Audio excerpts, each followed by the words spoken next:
Well, depending on where you live, your grass is looking green and good or just about dead. For farmers, missing out on the rain, though, is more than just a nuisance.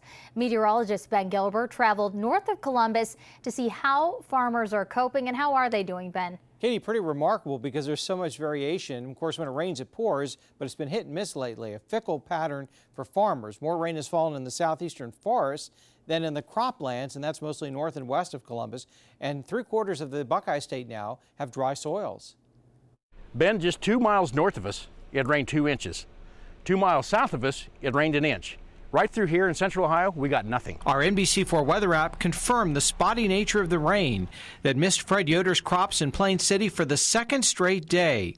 And the lack of rain is starting to take an economic toll. Here in Franklin County, the crops are doing pretty well because they're getting ample rainfall. But if we go just a little bit farther north toward Union County, the crops are suffering a little bit. We count the number of rows that are on the cob to help determine yield, and then we count the number of kernels in each row. And the soybeans are not faring any better. When you see a gray color on the top of the soybeans, that's usually an indication you're really hurting for moisture. So to keep what little moisture we have had here in Union County, we leave as much residue as possible on top, so it creates like a big blanket. The leaves on the corn are already curling up like a pineapple to conserve water for self-protection. Right now is about the worst possible time when you can have a drought. New GPS technology applies fertilizer precisely so excess runoff doesn't flow into the streams and feed toxic algae. Farmers are constantly trying to find better ways to use nutrients to keep the runoff from happening.